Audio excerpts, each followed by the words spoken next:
Jadi berdialog, ngobrol, tapi direkam ya.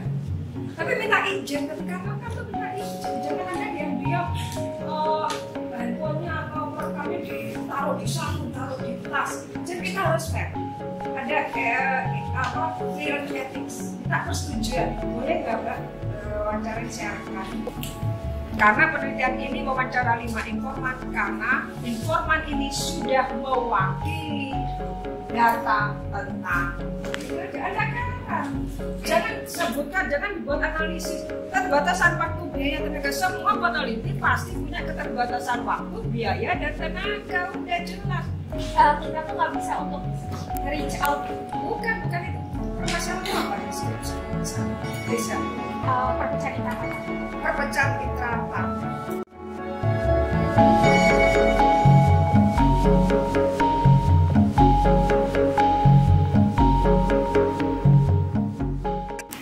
Kualitatif.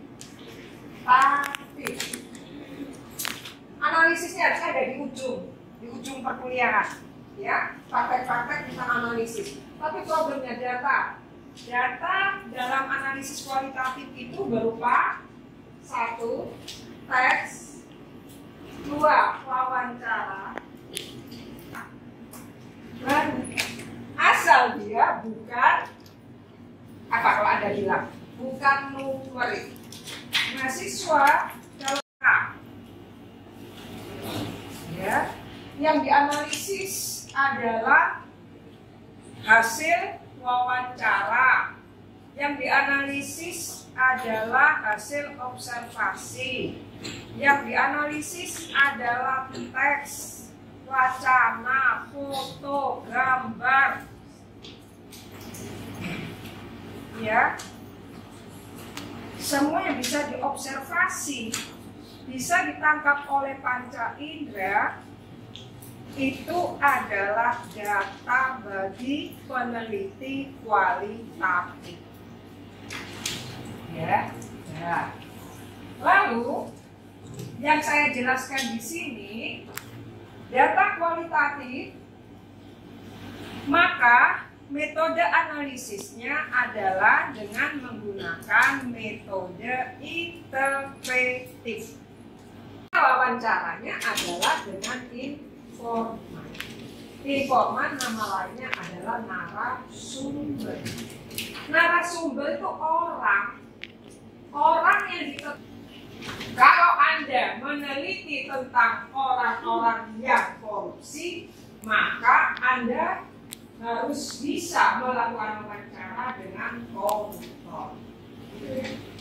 Kalau Anda ingin mengetahui mengapa elit itu korup, maka Anda wawancara dengan elit kekuasaan, ya, yang dipilih, diseleksi, atau ditunjuk.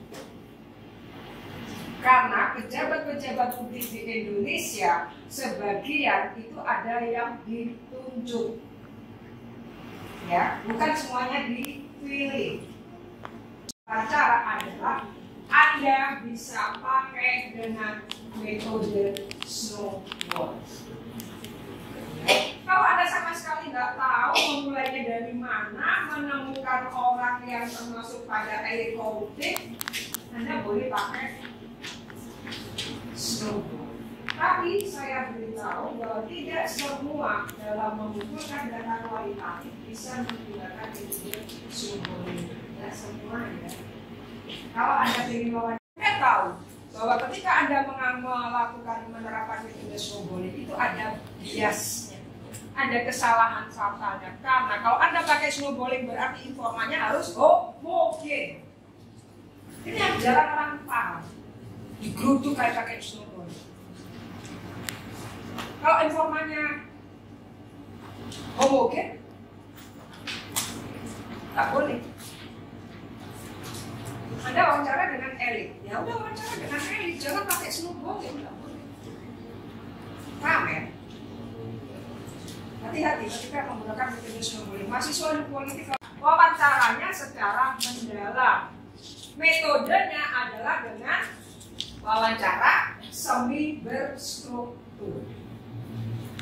Wawancara ada 3. wawancara terstruktur, semi berstruktur, dan wawancara tidak berstruktur. Wawancara tidak berstruktur itu kalau timbul di warung ngomong apa, itu lebih nyaman daripada wawancara berstruktur. Contoh wawancara berstruktur, misalnya saya kasih tahu, Anda adalah guru, kan? Jangan menggunakan wawancara berstruktur, karena kita terikat pada pertanyaan itu, datanya nggak banyak.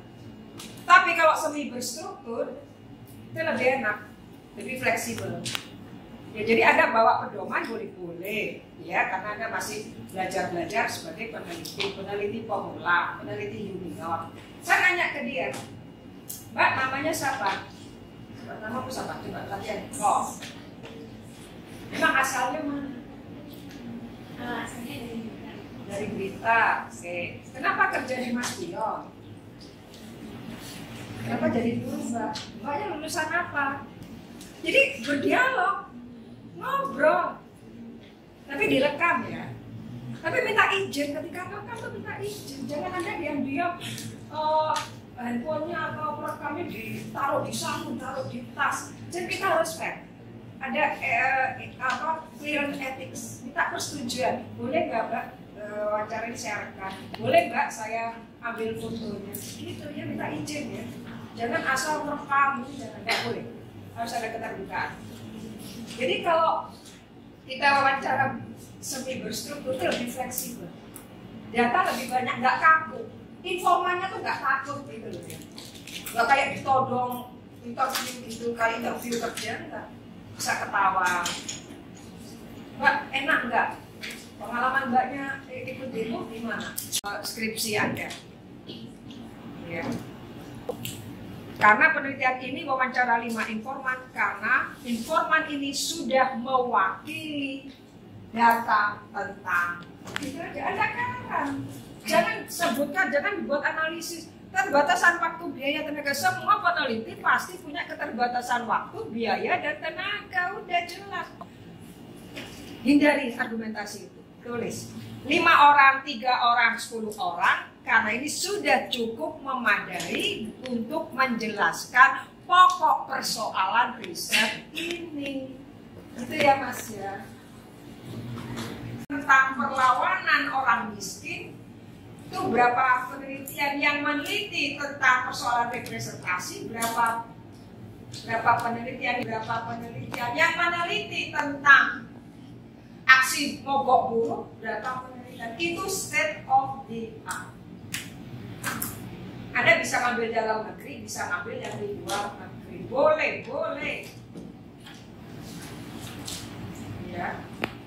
Ini, misalkan yang terjadi setelah tahun 80-an. Karena di era tahun 80-an, kekuatan pasar, kekuatan neolib sudah mulai mengatur dan mendikte kebijakan perburuan di negara. Negara perannya sudah mulai berkurang. Mendikte kebijakan ekonomi negara adalah pasar. Pasar nama lainnya investor. Anda meneliti tentang state of the art-nya, berarti Anda meneliti tentang fragmentasi elit. Fragmentasi elit sebagai kata kunci untuk menemukan artikel atau riset-riset yang tidak dipublikasi. Anda bisa lihat misalnya skripsi, tesis, disertasi, bisa dikutip, bisa. Tapi Anda tulis di footnote, ini adalah skripsi, ini adalah tesis, ini adalah disertasi yang tidak dipublikasikan tapi bisa dikutip. Karena ada disertasi yang ditaruh di media digital atau ditaruh di Google, itu dikasih tahu bagi yang ngutip mohon menuliskan. Itu kan bisa ada syarat. Tapi ada yang nggak mau dikutip. Ya kalau mau dikutip, ya Anda nggak boleh ngutip. Nanti kalau kelacak Anda digugat. Anda nggak ngutip, tapi Anda menuliskan aja dalam footnote. Disertasi ini menurut penulisnya tidak boleh dikutip, tapi disertasi ini menginspirasi riset saya, menginspirasi skripsi saya, itu boleh. Tapi jangan dikutip pendapatnya, datanya, ya, dan sebagainya. Lalu ini, kalau Anda, jadi cara state of the art ini, Anda tentukan topiknya. Anda menulis tentang fragmentasi elit dan konflik intrapartai. Itu topik khusus. Tapi temanya apa? Temanya tentang elit. Temanya tentang partai politik. tema. Yang kedua lihat apa? Konflik antar elit. Keluarnya 3. 3 apa 4? Keluar itu risetnya. Ada begitu. Ini hasil riset terdahulu, state audit. Aku rumusnya gini nulisnya. Jangan dibuat tabel. Buat tabel mana? Sampai hasil 20 ya diri. Ada menemukan apa untuk mengetahui bentuk perlawanan? Faktor-faktor yang menyebabkan aksi protes. Dari elit-elit partai itu kita melihat bagaimana sih perpecahan itu, bagaimana persepsi mereka terhadap perpecahan intrapartai itu atau dan lain sebagainya. Kalau kita nggak bisa nge-reach out Jadi permasalahanmu apa? kita tuh nggak bisa untuk nge-reach out. Bukan itu. Permasalahanmu apa di skripsi di sana? Riset. Perpecahan intrapartai, Perpecahan intrapartai. perpecahan elit. Iya, ada fragmentasi antar elit. Ya, ada sub-sub kelompok, ada kubu-kubuan dalam kelompok. Maka yang ada wawancara yang harus mewakili kubu 2 kelompok. Kalau 3 kelompok, kubu 3 kelompok. Nah, yang setiap kubu itu kan punya pemimpin ya.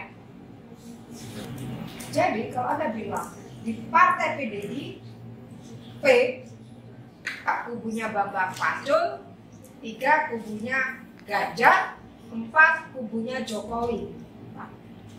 Anda kalau nggak gagal wawancara dengan Jokowi yang ada orang di bawah kubu yang ada di bawah kubunya Jokowi boleh wawancara, asal bisa menjelaskan kubunya. Jadi fragmentasi perpecahan itu ya harus menunjukkan orang-orang yang pecah-pecah itu. Dia bolos apa?